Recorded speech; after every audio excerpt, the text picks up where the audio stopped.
வணக்கம். சற்று முன்பு கிடைக்கப்பெற்ற ஒரு அதிமுக்கியமான ஒரு தகவல் தான்.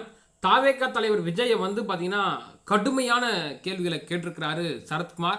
இதற்கு மௌனத்தை காக்குறாரு தாவேகா தலைவர் விஜய். என்ன கேள்வியை கேட்டிருக்கிறாரு, விஜய் ஏன் மௌனத்தை காத்துன்னு இருக்கிறாரு அப்படின்றத பத்தி தான் இந்த வீடியோவில் நம்ம தெளிவா பார்க்கிறோம். வாங்க வீடியோக்குள்ள போகலாம். அதாவது தாவேகா மாநாட்டில் ஒரு நாட்டினுடைய பிரதமரை மிஸ்டர் PM என்கிறாரே, அன்று கொடநாட்டில் தெருவில் நின்ற பொழுது மிஸ் ஜெயலலிதா என்று சொல்லி இருப்பீர்களா என கேள்வி எழுப்பியிருக்கிறாரு நடிகர் சரத்குமார். அதாவது நடிகரும் பாஜக நிர்வாகியுமான சரத்குமார் கடுமையான விமர்சனங்களை முன் வச்சிருக்கிறாரு தாவேகா தலைவர் விஜய் மேல.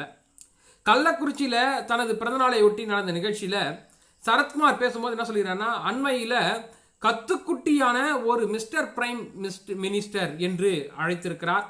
மிஸ்டர் பிரைம் மினிஸ்டர் என அழைப்பதில் எந்த ஒரு தவறும் கிடையாது. நீங்கள் கொடநாட்டில் தெருவிலேயே நின்று கொண்டிருந்த பொழுது மிஸ் ஜெயலலிதா ஜெயராமன் என சொல்லியிருப்பீர்களா? சொல்லித்தான் பாருங்களேன். தன்மையற்று பேசியதால் அவரை பற்றி நான் பேசுகிறேன் அப்படின்னு சொல்லியிருக்கிறார். நான் முதல்வரை தாய்மாமன் என அழைக்கிறார், அங்கிள் என அழைக்கிறார். அழைப்பதில் தவறில்லை.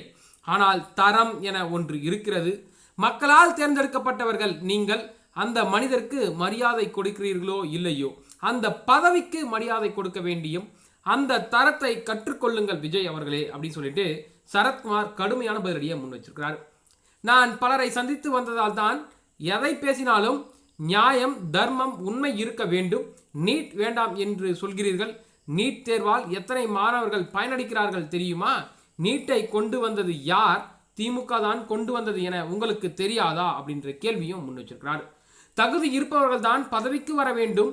நான் விஜய்க்கு பாசிசம் என்றால் என்னவென்றே தெரியாது என்பது எனக்கு நன்றாக தெரியும். இஸ்லாமியர்களுக்கு எதிராக மோடி செயல்படுகிறார் என விஜய் சொல்லிக் கொடுக்கிறார். அப்படி என்றால் காஷ்மீரில் 25 தொகுதிகளில் பாஜக ஜெயித்தது எப்படி என்ற கேள்வியை முன்வைக்கிறாரு சரத்குமார். பிரதமர் மோடியின் 12 ஆண்டு கால ஆட்சியில் எங்காவது ஒரு மசூதியை இடித்து தரைமட்டமாக்கி இருக்கிறார்களா? சுப்ரீம் கோர்ட் ஆர்டர் கொடுத்தார்கள். ராமர் கோவில் கட்டுவதற்கும் மசூதி கட்டப்பட்டதும் நாங்கள் எல்லோரும் ஒற்றுமையாகத்தான் இருக்கிறோம் என்று சொன்னார்கள். நீங்கள் தான் மதவாத உணர்வை தூண்டுகிறீர்கள். ஒரு பொய்யை திரும்ப திரும்ப சொன்னால் அது உண்மையாகிவிடாது. இஸ்லாமியர்களில் மோடியின் சிறந்த ஆட்சியை பார்த்து கொண்டிருக்கிறார்கள். தேவையற்ற அந்த கட்சியை மாற்ற முற்படாதீர்கள். 832 மீனவர்கள் பாதிக்கப்பட்டிருக்கிறார்கள் என விஜய் சொல்கிறார். இந்த 12 ஆண்டு கால மோடி ஆட்சியில் ஒரு மீனவர்கள் கூட மரணமடையவில்லை.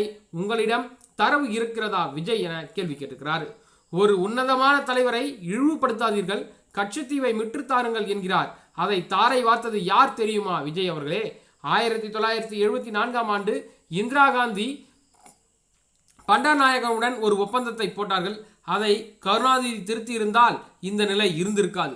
ஆனால் கட்சித்தீவை கொடுக்க கூடாது என குரல் எழுப்பிய ஒருவர் யார் தெரியுமா? வாஜ்பாய் தான்.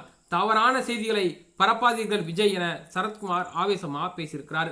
சரத்குமாரோட இந்த பேச்சுக்கு தாவேகா தரப்பிலிருந்து இன்னமும் எந்த ஒரு பதிலும் வரவில்லை.